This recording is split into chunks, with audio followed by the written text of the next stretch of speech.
Hola, buenas tardes y bienvenidos a esta nueva conferencia de este segundo ciclo de conferencia entre la Real Academia de Medicina Comunidad Valenciana y el Colegio Oficial de Médicos de Alicante. Hoy tenemos el gusto de tener aquí con nosotros al doctor Félix Gutiérrez Rodero, que nos va a impartir la conferencia Tratamiento de las infecciones por virus respiratorios, lecciones aprendidas de la COVID-19. Bueno, para mí particularmente, pues la verdad que estoy muy satisfecho de que el doctor Félix Gutiérrez esté aquí porque, bueno, pues nosotros nos conocemos ya de hace muchísimos años y nos conocimos, lo quiero recordar aquí, como alumnos los dos de un curso, el título de experto universitario en epidemiología clínica, entonces impartido por la Facultad de Medicina, entonces la Universidad de Alicante, creo que recordar en el curso 94-95. Y bueno, pues desde entonces hemos mantenido siempre pues una relación de amistad y no solo pues porque nos dedicamos en nuestra actividad profesional a las mismas áreas, sino pues bueno, pues nos hemos visto en otros sitios fuera de lo que es el ámbito estrictamente profesional, y para mí estoy la verdad que contento y satisfecho de que estés aquí hoy. Muchas gracias. Le doy paso a la doctora Rosa Ballester. Hola, buenas tardes, bienvenidos una vez más. Muchísimas gracias por estar aquí, por seguirnos. Y bien, en este interesantísimo segundo ciclo de conferencias entre la Real Academia de Medicina de la Comunidad Valenciana y el Colegio de Médicos. Es un honor, y no es para nada una frase retórica, tener entre nosotros al doctor Félix Gutiérrez Rodero. Él es catedrático de Medicina Clínica en el departamento del mismo nombre de la Facultad de Medicina de la Universidad Miguel Hernández y pertenece a nuestra academia desde el año 2016, si no estoy equivocada, creo que sí. Él, como académico, y entró, digamos, bueno, pues la persona que le hizo la contestación a su discurso fue el doctor Justo Medrano. Y el discurso... el título de discurso de entrada en la Real Academia fue Infección por VIH-Sida, el principio del fin de la gran pandemia contemporánea. Lo digo así porque una de las cosas que destacan en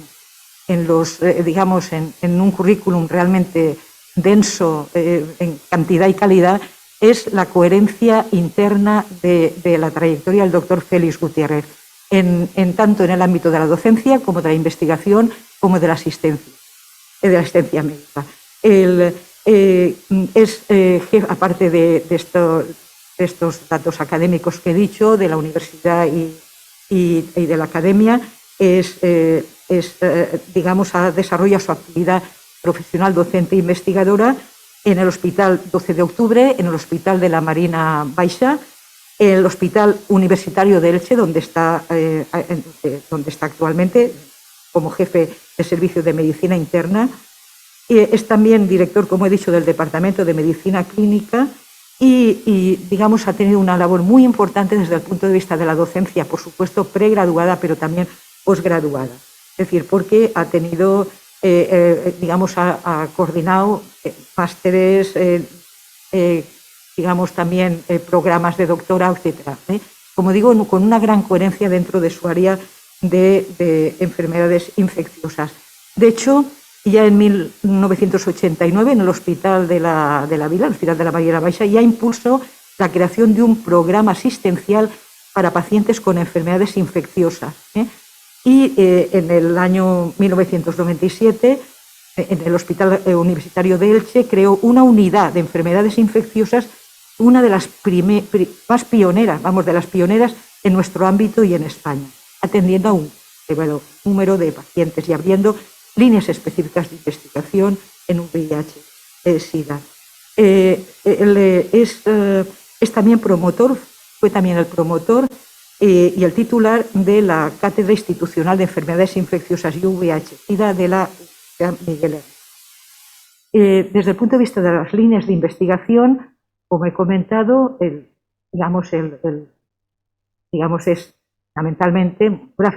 fundamentalmente las enfermedades infecciosas, entre ellas la neumonía comunitaria, la infección por el VIH-Sida y la terapia antirretroviral. Por ejemplo, en este último aspecto, pues estudiando los factores clave que determinan la progresión de la aterosclerosis en pacientes que reciben tratamiento antirretroviral. Bien, desde el punto de vista de todos los criterios de excelencia investigadora en este caso, pues ahí los tenemos, ¿no? Es decir, es investigador principal de 20 proyectos financiados por agencias públicas, ha participado en más de 40 ensayos clínicos multicéntricos, ha sido evaluador de distintas agencias evaluadoras, la NEFIS o y, por supuesto, es coautor de un elevado número de publicaciones científicas en el campo de las enfermedades infecciosas, con un IDCH, por ejemplo, de 66, ¿no? También quería resaltar el currículum es mucho más extenso, estoy haciendo una breve resumen, ¿no? Es miembro de diversos comités y grupos de expertos nacionales y autonómicos. Yo destacaría entre ellos que forma parte del comité ejecutivo de la RIS-RETIC-SIDA, es decir, esta red de expertos de investigación del SIDA, una red muy activa del Instituto de Salud Carlos III, donde hay 37 grupos de investigación básica, clínica, epidemiológica y donde tiene una participación extraordinariamente activa. Como he dicho antes, ha sido coordinador de programas de doctorado, en concreto de salud pública, y ha participado también como redactor, como revisor o como coordinador en más de 25 paneles de expertos. Bien, dejo aquí el currículum, que como digo es mucho más extenso, y paso a lo importante aquí, que es darle la palabra al doctor Félix Gutiérrez Rodero. Muchísimas gracias por estar aquí.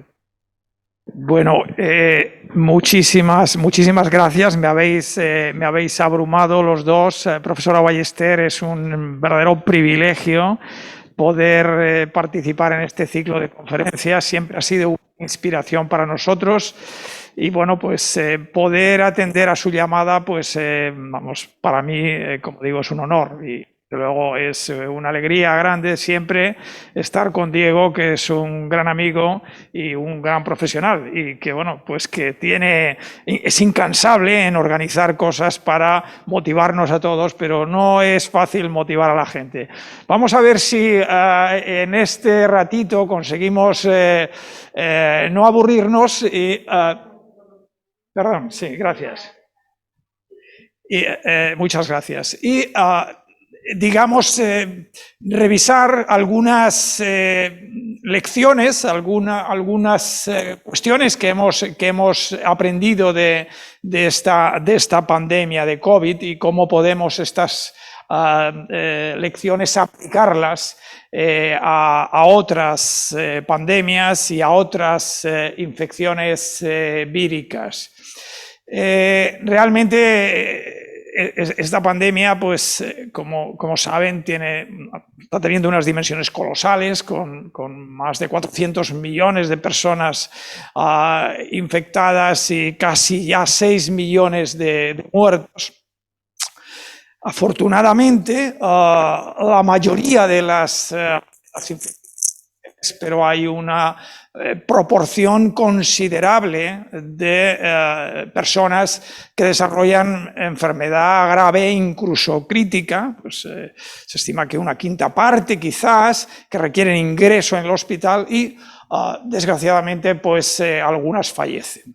La OMS estima que la mortalidad global es del 2,2%. Pero fijaos la importancia. En el año 2020 fue la tercera causa de muerte en los Estados Unidos. O sea que, desgraciadamente, algunos pacientes pues, tienen una enfermedad grave, requieren hospitalización y, como digo, algunos fallecen. Aquí pueden ver los datos agregados de los primeros 4.000 pacientes que se atendieron en un grupo de hospitales españoles durante la primera ola de la pandemia. Como ven, pues eran pacientes en general ya mayores, con una edad media de 70 años, muchos con más de una comorbilidad Y fíjense que la mortalidad de los pacientes que se hospitalizaron en la primera ola era casi del 30%, casi 1 de cada 3 pacientes que ingresaron en los hospitales fallecieron. Y bueno, pues la mortalidad llegó en el caso de las personas de más de 80 años a ser del 55%. Bueno, pues ahí vemos la importancia que está teniendo, que ha tenido esta pandemia desde el punto de vista de la morbimortalidad. No es una infección respiratoria cualquiera. Por eso, desde el principio, se intentó pues encontrar lo antes posible algún remedio para estos enfermos que tenían procesos graves, y una de las cosas que se empezó a estudiar es la posibilidad de reutilizar algunos fármacos que podían tener efecto antivírico. Lo obvio, lo primero a pensar en una persona con una infección vírica es un antivírico para tratarla. Y había varios candidatos que actuaban a diferentes dianas del ciclo celular del virus y que eran potenciales candidatos. Recuerden, uno de los más conocidos y de los más famosos fue la cloroquina, la hidroxicloroquina. Pero había antivíricos que tenían potencial eficacia, como digo, en diferentes niveles del ciclo, desde la entrada del virus a la transcripción, inhibidores de la polimerasa, a la proteólisis, inhibidores de la proteasa, inhibidores del ensamblaje, de la liberación. Y fíjense, de todos estos posibles candidatos, al final, después de investigaciones diversas, algunas truculentas, como las investigaciones que rodearon al desarrollo de la cloroquina, pues muchos de estos candidatos cayeron, y finalmente pues hay 3 grupos de fármacos que actúan en diversas dianas que pueden y van a tener, como veremos, un papel para el tratamiento antivírico de las infecciones graves por SARS-CoV-2. Tenemos inhibidores de la polimerasa, tenemos inhibidores de la proteasa y tenemos fármacos que actúan neutralizando el virus y, por tanto, impidiendo la entrada en el interior, neutralizando los viriones extracelulares y impidiendo la entrada en las células del virus. De todos ellos, el primero y el que pues ha tenido el mayor desarrollo fue el Remdesivir, de los que han quedado finalmente, ¿no? Después de la purga inicial de la cloroquina, lopinavir, interferones, etcétera, fue el Remdesivir el que sobrevivió al primer gran ensayo clínico publicado en el New England, realizado en América por el ACCT1. El Remdesivir es un inhibidor de la polimerasa que se sabía que tenía eficacia in vitro frente al SARS, al primer SARS, al SARS-CoV-1 y al MERS, y que se confirmó que también tenía actividad in vitro frente al SARS-CoV-2 y que había demostrado en estudios en primates con virus MERS eficacia. Este fármaco, el Remdesivir, en este ensayo clínico norteamericano demostró que aceleraba la recuperación de los pacientes.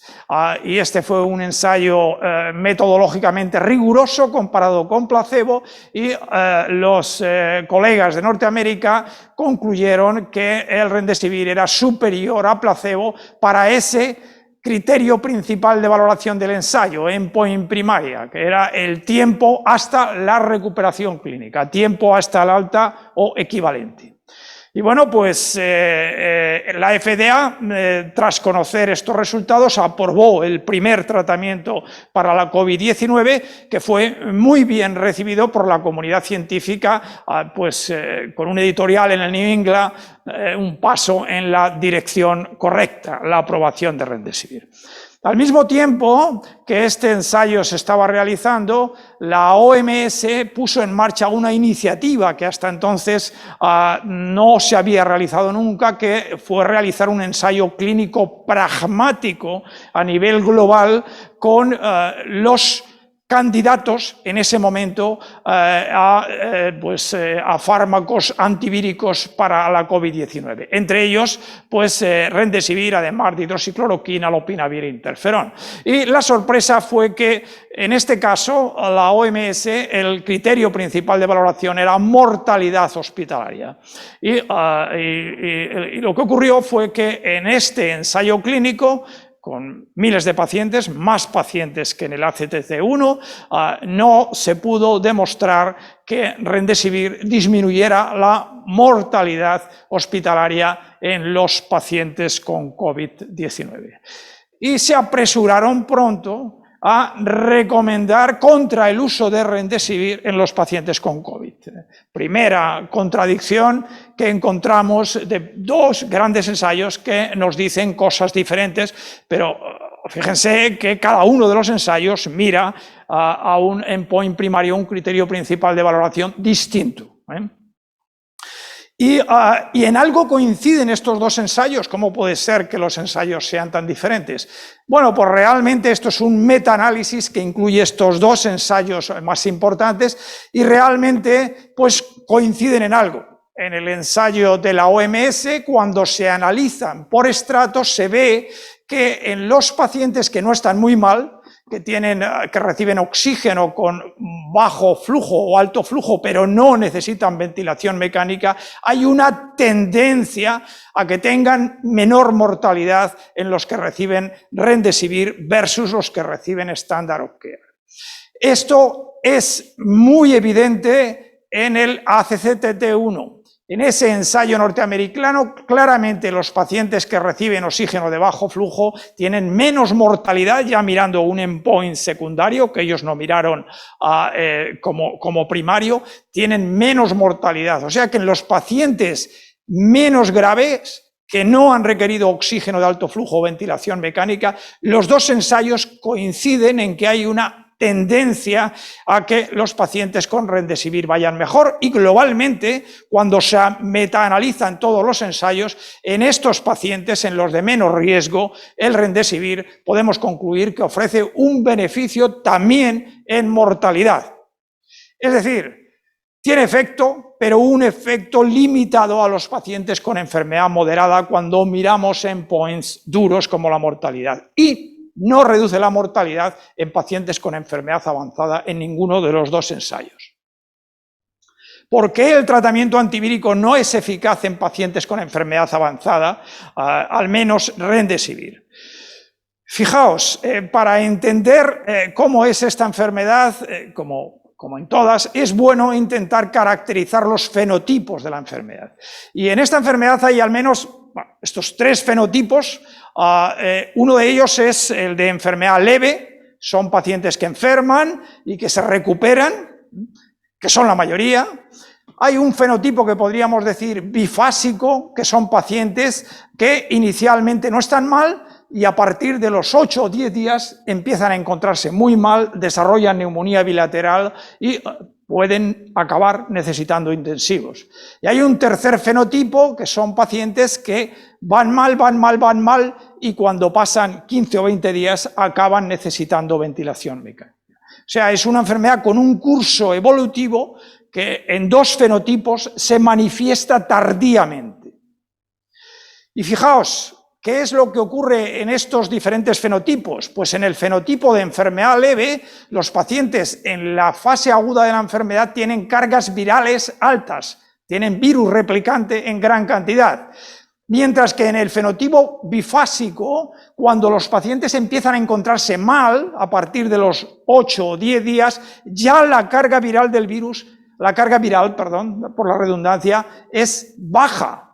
Incluso algunos de ellos puede que tengan una carga muy baja, ya tienen poca replicación vírica. De la misma manera, en los que tienen enfermedad severa, a medida que pasa el tiempo, la cantidad de virus replicante es menor y la carga viral es más baja. Es decir, cuando los pacientes están mal en esos dos fenotipos, ya tienen una carga viral baja. Y además, en esos dos fenotipos, una cosa interesante es que tienen marcadores inflamatorios elevados: proteína C reactiva, interleuquina 6, dímero D y ferritina.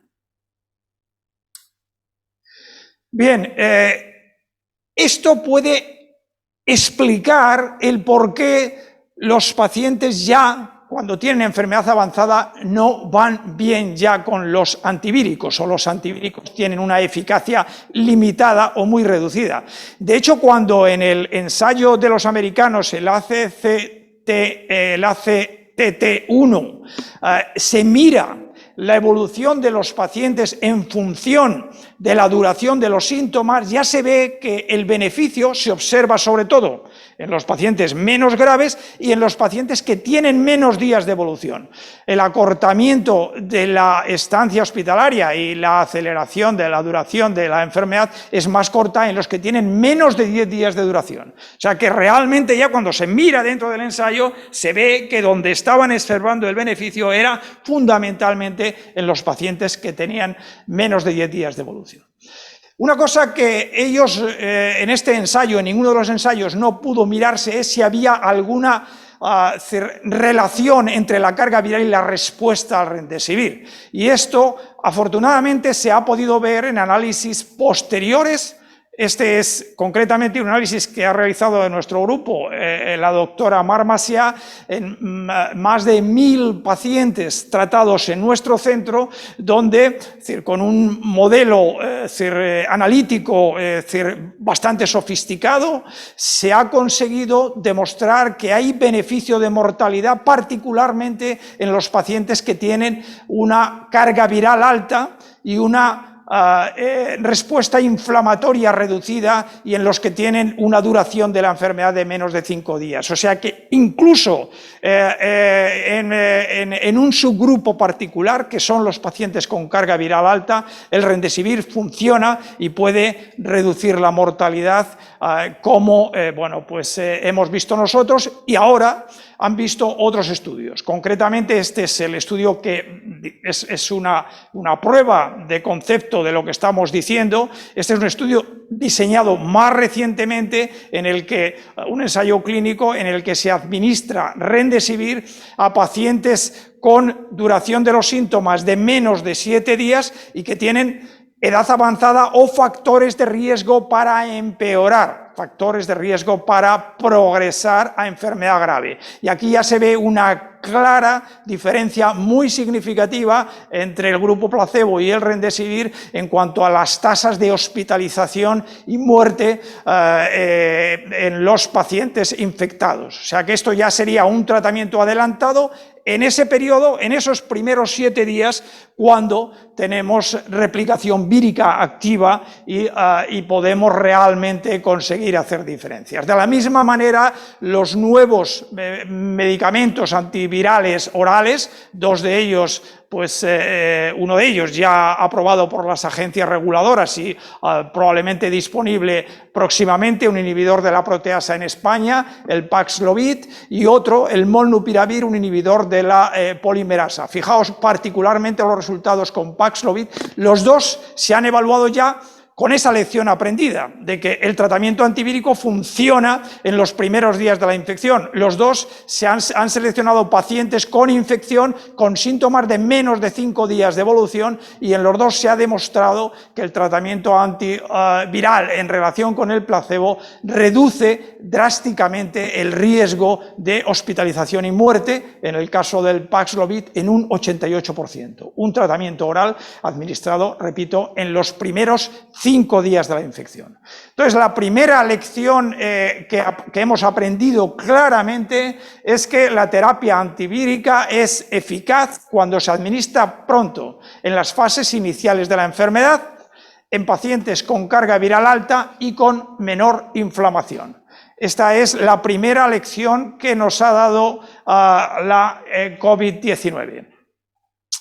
Pero el tratamiento antivírico no es suficiente para curar los casos más graves, hemos visto.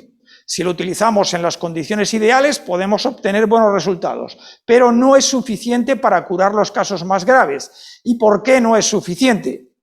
Fijaos otra vez los fenotipos que decíamos, los fenotipos con la carga viral, los marcadores inflamatorios. Estos dos fenotipos parece que se producen en función de cómo sea la respuesta inmune innata de la persona que adquiere el virus. Si la persona que adquiere el virus desarrolla una respuesta inmune innata óptima, se produce un proceso leve que se resuelve completamente. Pero si la respuesta inmune innata es inadecuada, ahora veremos que probablemente es desregulada, exagerada y aberrante, entonces es cuando se producen esos fenotipos que decíamos que se acompañan de una elevada tasa de mortalidad. Y se conoce ya cada vez mejor algunos de los factores que pueden influir y cuál es la inmunopatogenia de esta enfermedad. Fijaos, una vez que el virus entra a las células epiteliales del tracto respiratorio superior, se conoce bien que es a través de esos receptores del enzima convertidor de la angiotensina 2, se produce la replicación vírica y la propagación local, y aquí es la primera oportunidad para contener la infección, lo que ocurre en la mayoría de las personas que adquieren el virus, la defensa del huésped, y en un intento de aclaramiento viral, la mayoría, el 80%, consiguen contener, detener la infección en esta fase.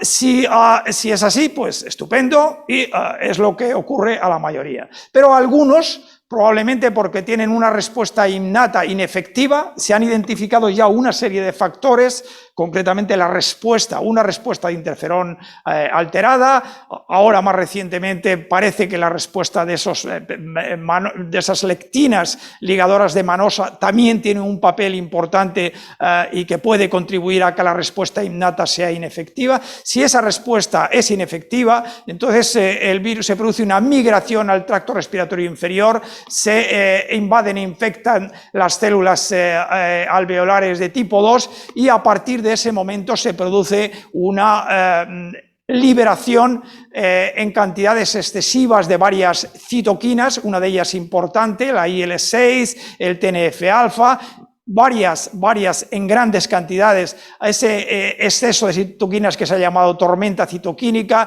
y a continuación quimoatracción de neutrófilos, secuestro de células inflamatorias, citotoxicidad y, en definitiva, finalmente, daño alveolar, un estado de pérdida de la integridad vascular, hiperinflamación y activación de la coagulación. Estos son los sucesos, los eventos inmunopatogénicos que explican las complicaciones que se ven en estos pacientes. La más frecuente es el distrés respiratorio, la coagulación intramuscular diseminada, los fenómenos tromboembólicos, incluyendo la embolia de pulmón, son los procesos que complican y hacen que algunos pacientes acaben falleciendo. Y repito, detrás de estos procesos está la hiperinflamación, la denominada tormenta citoquínica o la respuesta inmune disregulada y la activación de la coagulación. Bien, de manera que de una forma esquemática, desde muy pronto de la pandemia se perfiló, se dibujó este esquema de una enfermedad en fase, con una primera fase de respuesta viral en la que los antivirales funcionan, una segunda fase en la que todavía puede haber una cierta replicación vírica y ya se hace notoria una respuesta inflamatoria del huésped, que finalmente puede llegar a ser muy intensa en esa fase hiperinflamatoria en la que se pueden producir las complicaciones.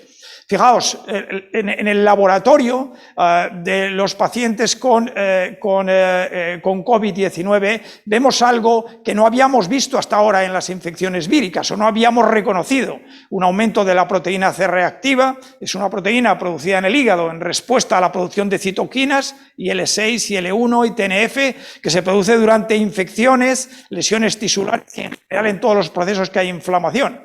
Pero nosotros siempre habíamos asociado el aumento de PCR con infección bacteriana, nunca con infección vírica.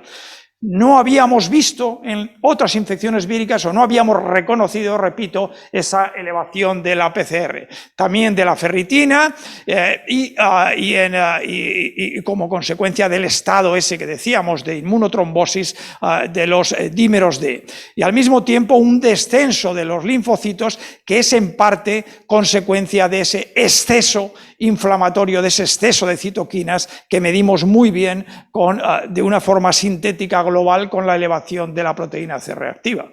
Y decía, bueno, pero esto puede ser específico de la COVID-19, puede que no ocurra en otras infecciones víricas. Estamos aquí hablando de lecciones que pueden ser aplicables a otras infecciones víricas. Y realmente, pues, hemos visto esto, pero no lo hemos reconocido. Y fijaos este artículo publicado en 2020 con datos de la pandemia de 2009, que todos también vivimos, de la H1N1, de la pandemia de gripe de 2009. Y estos investigadores, haciendo una revisión exhaustiva de la literatura, pues se encuentran, antes de que se produjera la COVID-19, esto es antes de que se produjera la COVID-19, está publicado en 2019, un poco antes, en 2019, encuentran también que en la pandemia de gripe, en los estudios que revisan, también hay una correlación entre la severidad y los niveles de proteína C reactiva. Los pacientes que se hospitalizan o mueren tienen niveles de proteína C reactiva mucho más altos que los pacientes que no tienen enfermedad severa. Pues que los clínicos siempre interpretábamos esto como indicativo de sobreinfección bacteriana. Tratábamos con antibióticos y no prestábamos atención, no poníamos, no interpretábamos que podía tratar una respuesta inflamatoria frente al virus. Y de hecho, en los casos graves de la tan temida gripe aviar H5N1, la tormenta citoquínica, también llamada aquí tormenta citoquínica, altos niveles de citoquina, se ha considerado, esto es un artículo de hace ya unos años, que podía ser un evento determinante de la evolución de los pacientes. Y ya, fijaos, los autores estos de Nature Medicine ya advierten que el manejo clínico de estos pacientes debería de enfocarse también en la respuesta citoquínica intensa, con un diagnóstico precoz y un tratamiento antiviral efectivo en la gripe aviar. Bueno, hemos visto que en la COVID-19 hay una respuesta inflamatoria intensa en esos dos fenotipos de la enfermedad y si hay una respuesta inflamatoria intensa, ¿funcionarán los antiinflamatorios y los inmunomoduladores? Bueno, pues es una buena pregunta. La verdad es que cuando esta enfermedad se empezó a producir, cuando empezamos a verla, los antecedentes que teníamos no eran tampoco demasiado alentadores. Los corticoides se habían utilizado algunas veces en infecciones víricas, pero siempre con temor por parte de los clínicos. ¿Cómo vas a dar en una infección un inmunosupresor? ¿Cómo vas a dar en una infección un corticoide? Yo recuerdo que cuando era residente, cada vez que había que poner corticoides a un paciente con infección, había que hacer un consejo de guerra. A ver, allí, es decir, pero ¿cómo vamos a dar corticoides a un paciente con una infección? Y bueno, había datos de los corticoides en infecciones virales de que podían ser efectivos en el distrés respiratorio, en un metaanálisis de ensayos clínicos, pero había datos que sugerían que aumentaba la mortalidad en la neumonía asociada en la gripe con distrés respiratorio. Había datos durante el SARS, el primer SARS y el MERS, que sugerían que los pulsos de corticoides podían ser eficaces, pero no había ensayos clínicos y estos estudios también sugerían que el tratamiento con corticoides podía incrementarse con un aumento de la viremia y una disminución del aclaramiento del virus. O sea que había preocupación y en los primeros casos de COVID-19 teníamos dudas de si los corticoides era lo mejor que podíamos ofrecer a los pacientes. Bien.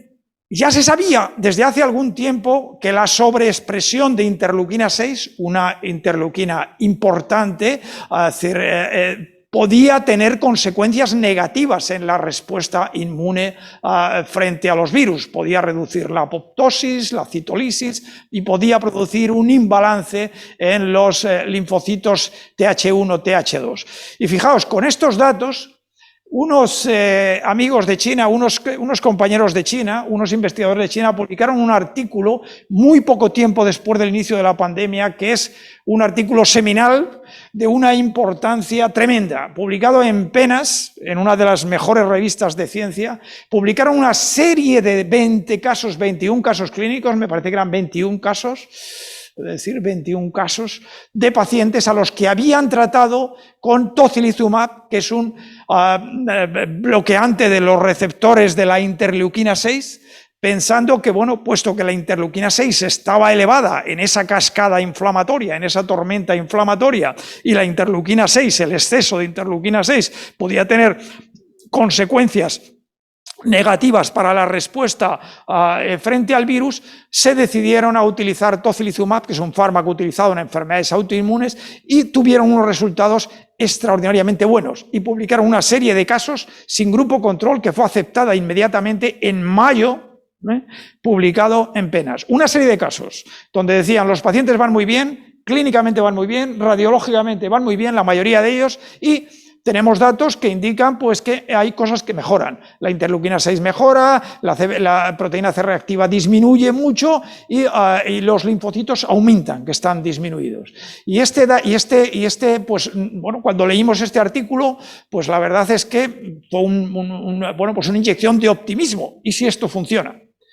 Pero pronto, bueno, nosotros vimos que también funcionaba. En una serie de casos en los que administrábamos esto precozmente, vimos que también funcionaba, pero era una serie de casos. Funcionaba particularmente en determinados escenarios, pero de pronto, pues un ensayo clínico publicado en el New England, realizado en 7 hospitales de Boston, con 243 pacientes, nos dijo, no, esto no funciona.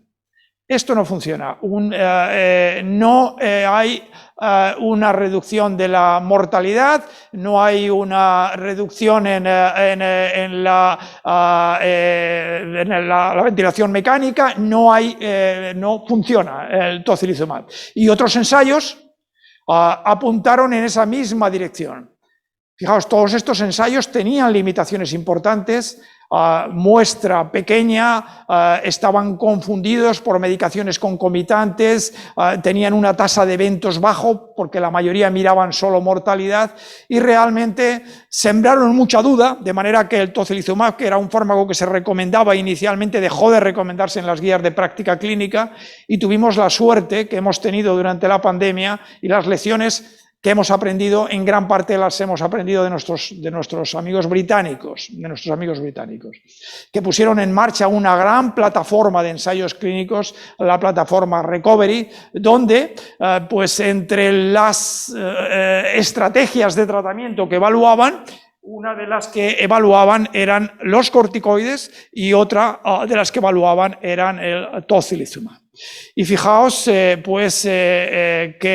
enseguida vieron que la dexametasona, la administración de corticoides, reducía la mortalidad, y estamos hablando de 4.000 pacientes y 2.000 en el ensayo, en los dos brazos del ensayo, reducía un 17% la mortalidad, y después otros ensayos metaanalizados en este metaanálisis que podéis ver aquí, vieron que globalmente los corticoides reducen un 30% la mortalidad, y lo mismo pasó con esa misma plataforma con el tocilizumab, ya con datos no de 200, 300 pacientes, sino con datos de 2.000 pacientes en cada grupo. Los compañeros en este ensayo clínico demostraron que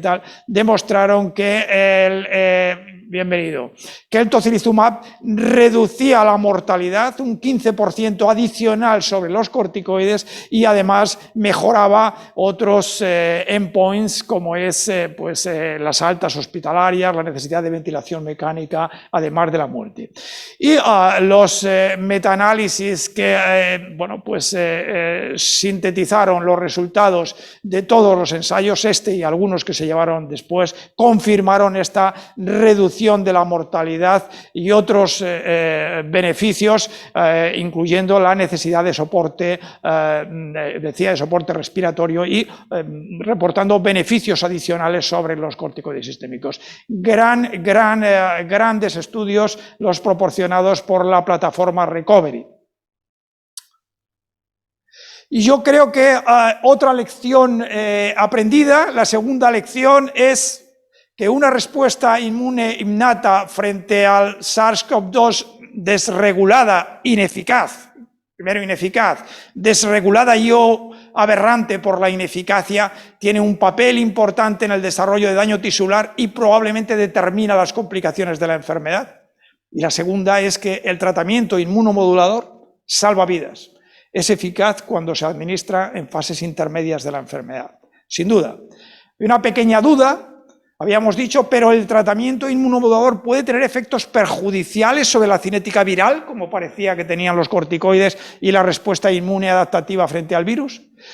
Bueno, pues he de decir que nosotros hemos contribuido, nuestro grupo ha contribuido a aclarar esto con otros grupos y bueno, hemos visto que ni los corticoides ni el tocilizumab tienen efectos deletéreos ni sobre el aclaramiento vírico ni sobre la respuesta inmune adaptativa medida por los anticuerpos y la inmunidad celular en datos que tenemos ya de hasta 1 año de seguimiento. O sea que esa preocupación de que el tratamiento inmunosupresor, inmunomodulador, pudiera empeorar la infección viral y pudiera mermar la respuesta frente al virus, queda también despejada y, por tanto, otra lección aprendida es que el tratamiento inmunomodulador no afecta al aclaramiento viral del SARS-CoV-2 ni merma la respuesta inmune frente al virus. Bien, y vamos por la tercera diana que decíamos, donde es posible actuar sobre el virus, que es, bueno, neutralizando el virus extracelular e impidiendo, por lo tanto, que infecte a las células que infecte. Los virus tienen que saltar de célula a célula para seguir produciendo enfermedad. Si cuando salta nosotros lo neutralizamos con anticuerpos neutralizantes, pues podemos evitar que la enfermedad progrese. El plasma de convaleciente es algo mágico. Se lleva utilizando 1 siglo como inmunoterapia pasiva para el tratamiento de la gripe y para muchas cosas más. Yo recuerdo cuando estuve en el Reino Unido, los ingleses estaban empezando a evaluar, porque ellos, claro, de las cosas muy bien, que evalúan.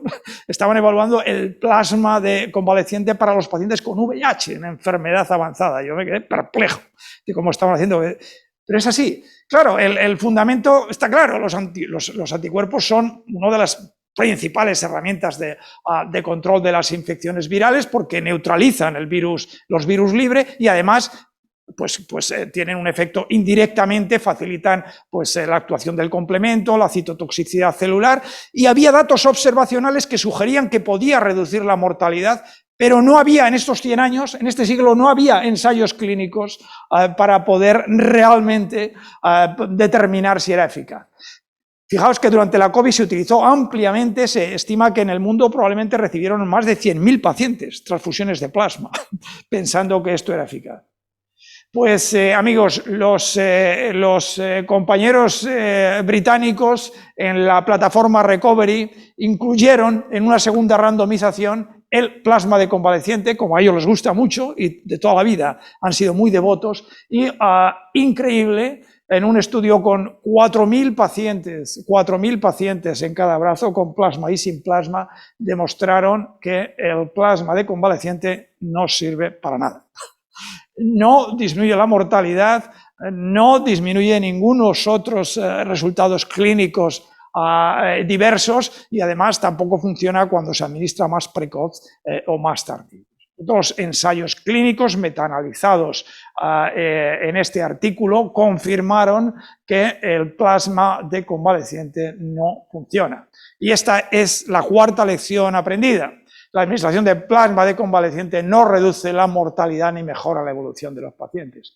Pero bueno, estamos en la época de la tecnología y a lo mejor el fundamento de que los anticuerpos funcionan muy bien, pues vale, pero a lo mejor en el plasma de convaleciente no hay, aunque se mira antes de transfundir plasma que hay anticuerpos, a lo mejor no están en la suficiente cantidad. Y si utilizamos superanticuerpos monoclonales a partir de clones de células B específicas de patógeno de pacientes que se han recuperado de la infección o inmunizando pues animales, ratones o hámster modificados genéticamente con un sistema inmune humanizado, y producimos en gran cantidad anticuerpos monoclonales con una gran actividad y que no son monoclonales, no son policlonales como los de el plasma. Bueno, pues esto se ha hecho y se han desarrollado para la profilaxis y el tratamiento de varias infecciones, el VIH. Sabes, Diego, que los anticuerpos neutralizantes están muy de moda ahora para el VIH, ampliamente neutralizante, para la gripe, para el virus respiratorio, para el ébola, para el Zika, y se ha visto que ya que son efectivos en ensayos frente al virus respiratorio y el ébola. O sea, que ya había esa información. Y bueno, una cosa importante es que, de nuevo, nuestros amigos británicos decidieron incluir una rama en su plataforma de ensayos clínicos con anticuerpos neutralizantes, concretamente estos dos, casirivimab, indevimab, y vieron que con 9.000 pacientes, de ellos 3.000 seronegativo, y vieron que reduce la mortalidad en aquellos que son seronegativos, es decir, las personas que no han tenido contacto previo con el virus, o sea, que no tienen anticuerpos. En los que tienen anticuerpos ya no aporta nada, pero en los que enferman y no tienen anticuerpos, reduce la mortalidad. De nuevo, gran lección, demostrando que esto funciona, y además se ha visto que esto funciona también en pacientes no hospitalizados con factores de riesgo para desarrollar enfermedad grave.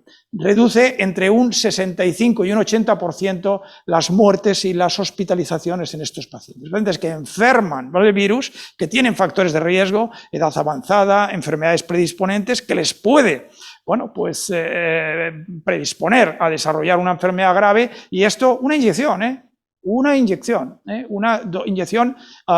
intravenosa, y en el caso del sotrovimab, que tiene también actividad frente a la Omicron, una inyección intramuscular. Disminuyen las hospitalizaciones y muertes entre un 65 y un 80%.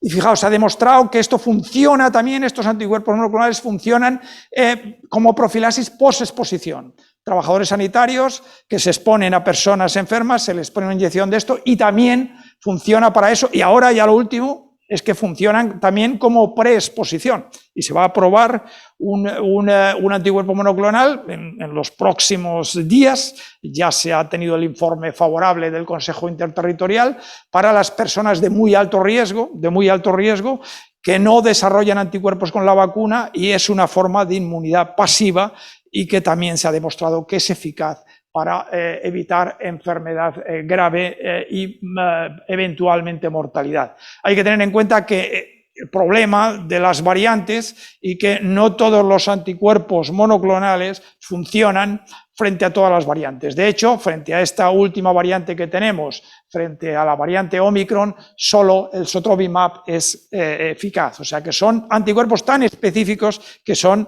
específicos de variantes. Pero es la tecnología. Y bueno, la lección... Sí.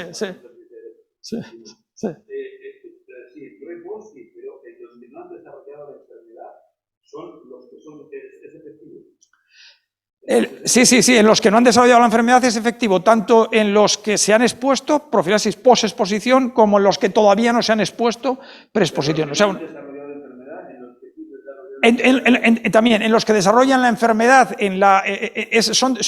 son eficaces también los que desarrollan la enfermedad antes de que desarrollen enfermedad grave. O sea, una persona que tiene factores de riesgo, un trasplantado, una persona con cáncer, se infecta, tengo COVID, me he salido positivo, tengo un poco de fiebre, estoy bien. Tiene un riesgo de desarrollar enfermedad grave, ahí reducen el riesgo de progresión o de enfermedad. Y también en los hospitalizados, que esto es una auténtica, Sí, efectivamente. Y bueno, pues esta es la lección quinta. Los anticuerpos neutralizantes monoclonales son eficaces en personas que no han desarrollado anticuerpo. Idealmente deben administrarse para que sean eficaces y eviten la progresión en los 7 días posteriores al inicio de los síntomas, o sea, dentro de los 7 días, dentro del plazo de 7 días. Pueden modificar, es donde son más eficaces, aunque también pueden serlo posteriormente. Pueden modificar el curso clínico de la infección y reducir las complicaciones, y son útiles también en profilaxis post-exposición y preexposición. Y bueno, pues así quedaría la representación esquemática, decíamos, para ir resumiendo, tendríamos entonces, esta es una enfermedad fundamentalmente bifásica. Durante la primera fase los antivirales y los anticuerpos monoclonales son eficaces, y durante la segunda fase de respuesta inflamatoria hiperinmune, los inmunomoduladores hacen diferencias, reducen también la mortalidad y mejoran la evolución de los pacientes. Y estas serían, resumiendo ya lo que hemos dicho, las 5 lecciones aprendidas que podrían ser de utilidad para el tratamiento de otros virus respiratorios. Lo que decíamos, terapia vírica eficaz cuando se administra precoz en pacientes con replicación vírica. La segunda, que una respuesta inmune innata desregulada aberrante contribuye al desarrollo de daño tisular y es responsable de muchas de las complicaciones de la infección. El tratamiento inmunomodulador tiene un papel esencial en las personas con enfermedad grave y no afecta al aclaramiento viral ni merma la respuesta inmune adaptativa frente al virus. La administración de plasma de convaleciente no reduce la mortalidad ni mejora la evolución de los pacientes, pero por el contrario los anticuerpos monoclonales, como decíamos, son eficaces en todas las situaciones que habíamos dicho. Y estas lecciones aprendidas las hemos aprendido, y repito, en gran parte con los denominados ensayos clínicos pragmáticos realizados en el Reino Unido y Estados Unidos en el marco de plataformas adaptables que han abordado preguntas clínicas cruciales para generar evidencia sobre la eficacia y seguridad de varias terapias. Estos son los principales, el Recovery y el ACCT1, y en menor medida el Solidarity. Verdaderamente esto es una buena lección. Y para acabar, 3 lecciones aprendidas que podrían ser de utilidad para otras pandemias por virus respiratorios. Es necesaria una infraestructura nacional europea en red con personal dedicado a actividades de investigación con capacidad para realizar estos estudios pragmáticos rápidos en entornos epidémicos. Los anglosajones han demostrado por qué son líderes en investigación en una situación como esta. España y Europa, la Europa continental, no ha estado a la altura. Segundo, en los ensayos, los que se han hecho, es importante establecer y estandarizar no solo la mortalidad, sino otros desenlaces clínicos significativos. No vale solo la mortalidad puede no ser suficiente, puede haber otras cosas que mejoran. Si no es una pandemia con una mortalidad elevada, eso no es suficiente. Y también definir poblaciones específicas y fenotipos con perfiles evolutivos temporales de la enfermedad para identificar los pacientes que más se beneficiarán con los tratamientos. Hemos tardado mucho en reconocer lo que aquí hemos descrito, y todavía no lo conocemos suficientemente bien porque los ensayos podrían haber sido mejor diseñados. Y después otra cosa importante es que, por todo lo que decíamos de lo que ocurrió durante los primeros meses en particular, con las publicaciones en las que se produjo retractación, en las que se retiraron de las grandes revistas, las publicaciones rápidas, los preprints, todo esto hay que revisarlo, porque la buena ciencia hay que asegurar que es buena ciencia, que realmente la información que se genera se puede aplicar, y hay que tener mucho cuidado con la era de la comunicación en la que estamos a la hora de difundir ciencia. Recordad que la primera información científica nos llevaba a los médicos que tratábamos a los pacientes a través del WhatsApp. A través del WhatsApp, los preprints, y bueno, el caso de la hidroxicloroquina fue un ejemplo que será histórico de lo que se debe evitar.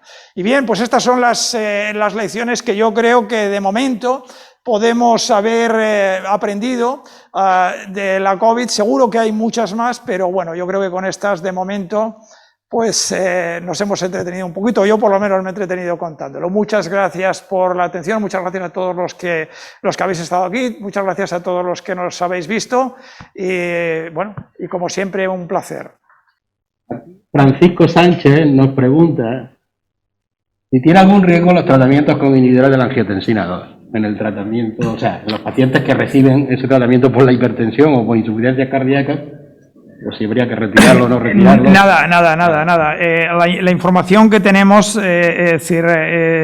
sugiere que no hay ningún perjuicio ni beneficio cuando se utilizan o cuando se retiran. Es más, probablemente la retirada podría tener un efecto perjudicial. O sea que hoy por hoy hay unas estrategias que se están evaluando en las que se están probando algunas moléculas que tienen que ver con la entrada y con los receptores y con la interacción entre los receptores.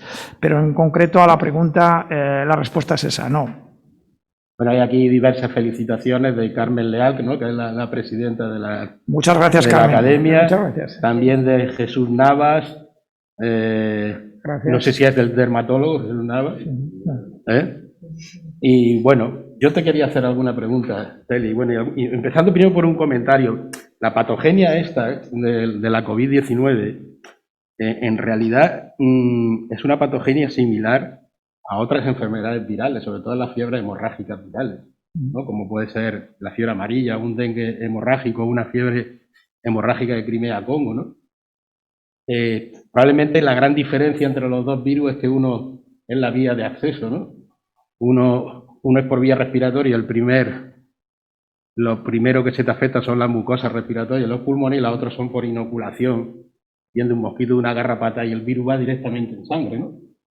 Pero en realidad se producen, son enfermedades bifásicas, donde al principio tiene mucha importancia la carga viral y después lo que tiene más importancia es la respuesta inmunológica, que lo mismo en estas enfermedades, pues son algunos porcentajes pequeños de pacientes que hacen esa respuesta hiperinmune aberrante. Y hay más similitudes entre la COVID y estas enfermedades antiguas. Simplemente lo digo, ya sabes, Félix lo sabe bien, y otras porque yo pues me dedico, entre otras cosas, a las enfermedades tropicales, me gustan mucho. Lo que pasa en la malaria por falciparum también pasa algo parecido en las malarias graves, ¿no? El problema de todas estas enfermedades es que no han tenido, claro, la atención que ha tenido el COVID, bueno, por muchas razones. En primer lugar, porque esto ha sido una pandemia que ha afectado a 400 millones de casos ya, 6 millones de... Pero creo que es... Y esto yo creo que desde el principio daba un poco sentido al utilizar corticoides. Yo sí no sé si, porque soy a lo mejor poco precavido, pero yo fui ahí en mi hospital de los primeros que estaba totalmente a favor, y de hecho yo los ponía cuando la gente me decía, los comentaba, no, por favor, los corticoides, no, que pueden aumentar la carga vital. Sí, es verdad, coincido con lo que dices. Bueno, esto efectivamente ha sido una oportunidad única que se ha presentado y ha sido una respuesta, se ha generado conocimiento, y bueno, pues esto potencialmente es aplicable a estas enfermedades que dices. Lo que pasa es que bueno, hay que generar evidencia para si efectivamente se reproduce lo que hemos visto con la COVID-19. Es posible que sí, es posible que sí. Tenemos una pregunta de María Isabel Manso. Félix, en aquellos casos en los que las pruebas diagnósticas PCR y AG son repetidamente negativas, pero el cuadro clínico y las pruebas complementarias apuntan a infección por SARS-CoV-2, ¿recomiendas iniciar el tratamiento con antivírico e inmunomoduladores según el momento o fase de la infección? Sí, bueno, realmente con antivíricos, si no hay evidencia de replicación vírica, si las pruebas son negativas, si las muestras están bien tomadas, si las pruebas se confirma que son negativas, es probable que el tratamiento antivírico no añada nada en esos casos. Así que si estamos diciendo que es sobre todo eficaz en los primeros días de la infección, en los primeros 7 días, en los primeros 10 días, si me apuras, y por tanto yo en ese caso creo que el tratamiento antivírico ya no aporta nada.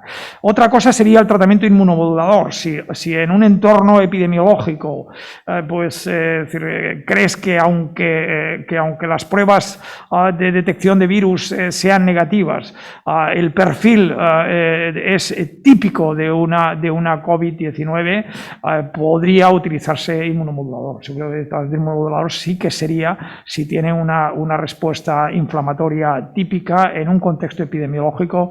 Yo apostaría por el tratamiento inmunomodulador. De hecho, lo hemos utilizado en algunos casos, aunque bueno, en general, pues intentamos conseguir el diagnóstico. A veces, por ejemplo, pues puede que la PCR no sea positiva en las muestras respiratorias altas, pero puede ser en las muestras respiratorias bajas, en las heces, lo hemos encontrado en algunos pacientes, o sea que casi siempre se suele encontrar alguna evidencia de que el virus está ahí, incluso en la fase hiperinflamatoria. Pero respondiendo a tu pregunta, sí, pero inmunomoduladores en ese caso. Yo quería hacerte una pregunta, Félix, esta muy concreta. En estos ensayos clínicos con antivirales orales que se van a comercializar ya dentro de nada, o que no vamos a poder utilizar aquí dentro de nada, ¿se han incluido cualquier tipo de pacientes? Me refiero, son pacientes que todavía no están hospitalizados, que tienen una enfermedad leve, pero si en los criterios de inclusión estaba en el que tuviesen algún factor de riesgo para progresión hacia formas graves, o cualquier paciente. No, son pacientes con factores de riesgo. O sea, por ejemplo, en el Remdesivir, que son los de 3 días intravenoso, en esos casos, son pacientes de 60 años, al menos 60 años, y o algún factor de riesgo, desde los que se incluyen enfermedades de inmunodepresión, enfermedad renal crónica, enfermedad hepática, muchas enfermedades, muchas. Pero claro, es que si no, el riesgo de progresión sería muy bajo, y los propios ensayos, para poder demostrarlo, necesitan personas que sean vulnerables y que estén en riesgo de sufrir enfermedad grave. Pero los antiviricos orales también ha sido así. Sí, así, igual, exactamente igual. O sea, son pacientes que tienen factores de riesgo, y ese es el escenario donde se van a utilizar. Y yo creo que van a hacer diferencias, a menos que si tenemos suerte y que la pandemia finalmente se extingue, que es lo que todos deseamos. Pero bueno, no parece que esto vaya a ocurrir de forma inmediata. Bueno, si me dejáis otra pregunta, por favor. La última. Naturalmente. ¿Sabes si se han identificado ya algunos antígenos HLA específicos para personas que sean los que evolucionen o tengan más probabilidad de evolucionar? Hay varios marcadores genéticos. Lo que pasa es que los más, digamos, los que probablemente se han reproducido más son genes ligados a la producción de interferones alfa, genotipos que predisponen al desarrollo de anticuerpos antiinterferón. O sea, el tema del interferón y lo que decíamos, pero no hay, digamos, en la mayor parte de los estudios han encontrado, no hay un perfil que se haya reproducido y que tú puedas decir. Eso sería lo ideal. Claro. HLA tal, este es el que tiene predisposición. Eso yo creo que estamos lejos de que ocurra. Ya hay algunas señales de que efectivamente marcadores genéticos puede haber, pero parece difícil que se identifique un marcador que nos pueda ser de utilidad. Ya estamos en la hora. Bien, yo creo que ha sido una magnífica conferencia, desde naturalmente de conocimiento absoluto del tema. Yo creo que las lecciones aprendidas son más de 5. Estas 5 son específicas, pero hay una que está por encima y que se ve esta diana, este tema concreto, ¿no? Es el rigor en la difusión de los conocimientos, la importancia de los ensayos, la importancia de los metaanálisis, es decir, la importancia de estos ensayos pragmáticos, de los estudios pragmáticos que yo personalmente desconocía. Me parece que ha sido un modelo de conferencia didáctica, clara, con enorme rigor, y pues en nombre de la presidenta de la Real Academia, que nos está oyendo, y de todos nosotros, pues muchísimas gracias. Muchísimas gracias desde el Colegio de Médicos. Muchísimas gracias por la invitación. Ha sido un placer, y bueno, Carmen, un abrazo, gracias también, y bueno, pues a todos a vuestra disposición para lo que queráis. Seguro que habrá más veces Muchísimas gracias a todos los que nos han estado oyendo. Muchísimas gracias. Y hasta la próxima conferencia, que será el día 10 de marzo y correrá a cargo de el profesor Jesús Aranaz. Rosa, disculpe porque se ha cambiado la fecha, ¿sabes? Ah, bueno, sí, es verdad, que se cambió la fecha, perdón, sí. Sí. Que es el jueves 24 de marzo. 24 de marzo, efectivamente. Es el 24 de marzo con el profesor Jesús Aranaz. Y bueno, pues sobre temas de calidad asistencial, la cultura de seguridad del paciente. Por tanto, también creemos que será de gran interés también como el resto de los ponentes. Muchísimas gracias.